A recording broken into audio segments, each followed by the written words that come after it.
It's already common knowledge that football coach Mike Ditka isn't the biggest Colin Kaepernick fan in the world, but Ditka went one step further in a discussion about the NFL protests on Monday, stupefying the internet with his statement that America hasn't seen any oppression in the last 100 years.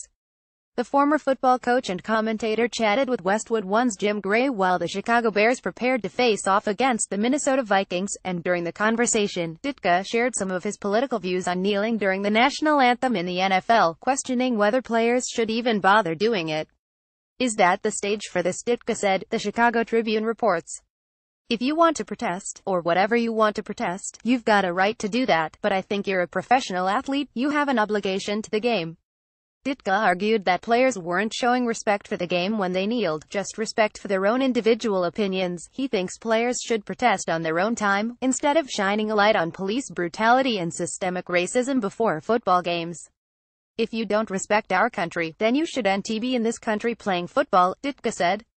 "Go to another country and play football. If you can't respect the flag and the country, then you don't respect what this is all about.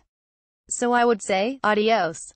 Ditka's patently conservative opinion on the matter seems to stem from his views on social injustice in the U.S. During the pre-game show, he admitted that he doesn't believe there's oppression in America, although he admits that he just might not be looking hard enough. "All of a sudden, it's become a big deal now, about oppression," Ditka said. "There has been no oppression in the last 100 years that I know of. Of course, that isn't true at all. And yet," Ditka, a white man, went on, "I mean, I don't see all this, the social injustice that some of these people see," Ditka said. "I don't. I know my dad worked in a steel mill and he brought home a paycheck and we ate dinner every night together. We didn't have anything, but we didn't need anything because we had a family. That was a good time in America. I would like to see us get back to that." Sounds a lot like Ditka wants to make America great again. After all, he supported President Donald Trump in 2016, so his nostalgia for the 1940s isn't exactly surprising.